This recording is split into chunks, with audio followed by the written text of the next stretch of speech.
E la notte scorsa abbiamo dormito a... Come si chiama questo posto? Orciatico, Ale.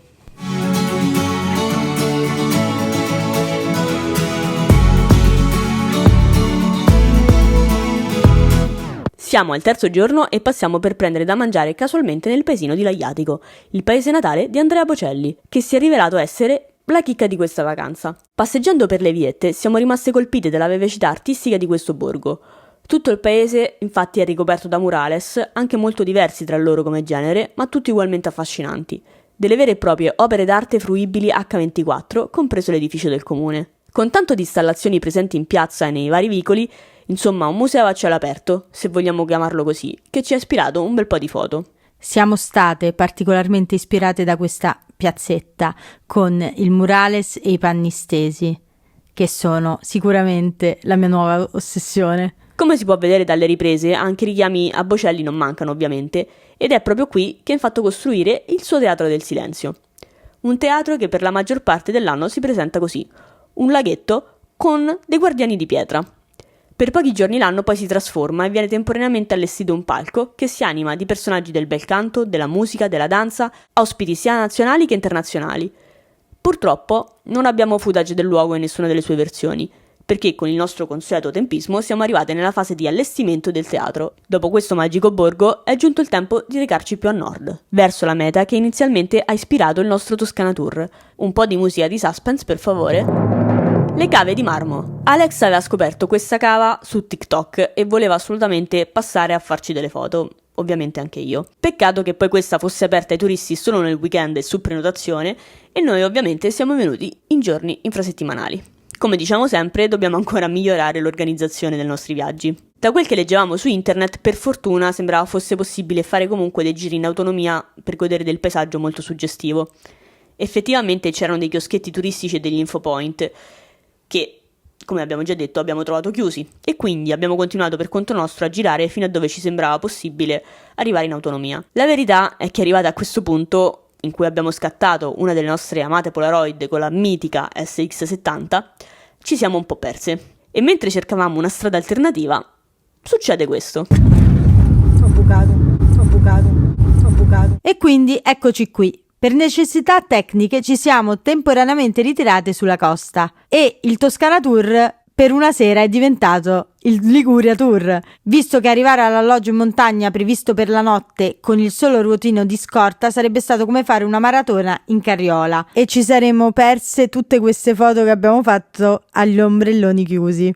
Il caso ha voluto che nel cercare aiuto per le strade deserte delle cave incontrassimo un excavatore che, oltre a toglierci dalla barca di cioccolato in cui stavamo sprofondando, si è offerto di guidarci in un tour delle cave il giorno successivo, e quindi la mattina seguente, dopo aver preso una bottiglia di vino per sdebitarci, ci siamo incamminate nuovamente verso le cave di marmo, e questa volta le abbiamo viste per bene. Vedete tutti e tre i bacini di estrazione, colonnata, quanti iscritti, questo qua e Torano. Si può vedere come già il paesaggio sia cambiato nettamente dalle dolci colline della Val d'Orcia, ed è incredibile pensare come siamo ancora nella stessa regione. E qui il nostro amico cavatore inizia a raccontarci un po' di cose. È stata un'esperienza unica. Siamo partite con l'idea di vedere una cava, un posto visto casualmente su TikTok, e ci siamo ritrovate, oltre che con una ruota in meno, a scoprire una realtà di cui ignoravamo del tutto l'esistenza, grazie a una persona che ha passato la sua vita a lavorare in cava. È difficile esprimere a parole cosa sia stato trovarsi di fronte a uno spettacolo paesaggistico tale.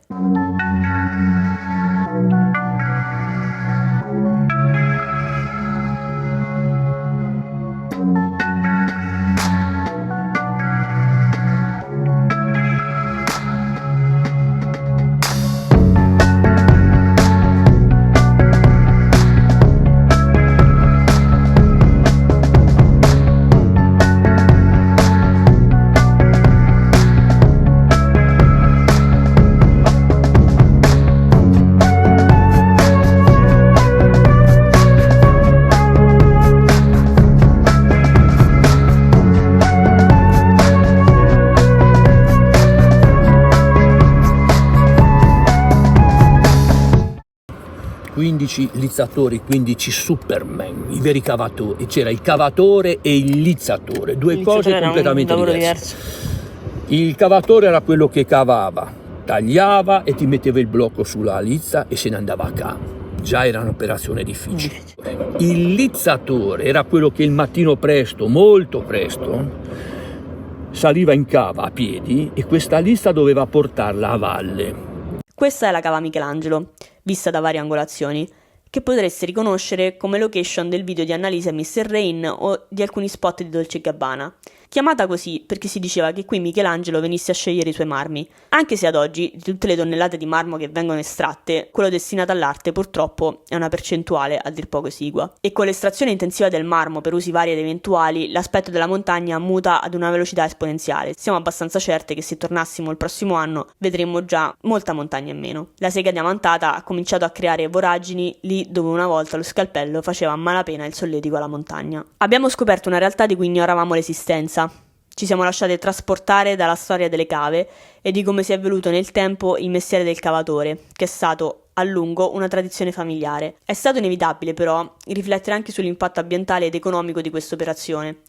Basti pensare che questo è uno dei pochi luoghi al mondo, se non l'unico, dove si trova marmo bianco di questa qualità e viene quindi poi esportato in tutto il mondo. Non è questa la sede e il luogo per approfondire questi discorsi, ma per chi fosse interessato ci sono degli articoli molto interessanti sul web che danno una panoramica molto più approfondita e critica di questo ambiente.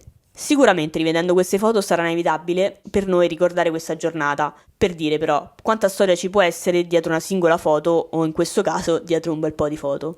A tal proposito, qui Alex ha caricato anche il Santa Color 100. Guardate quanto è carina solo la scatoletta. Non potevamo infine farci mancare un'altra Polaroid con la nostra SX70. La fotografia istantanea ci appassiona tantissimo e cercheremo di trovarle anche sempre più spazio qua sul canale. Se non si fosse capito dalla quantità di foto nei vari formati, questa tappa ci ha particolarmente prese. Una giornata carica di emozioni ed è giunto il momento di andare un po' a decomprimere. Ma non preoccupatevi, il resto ve lo raccontiamo nel prossimo video.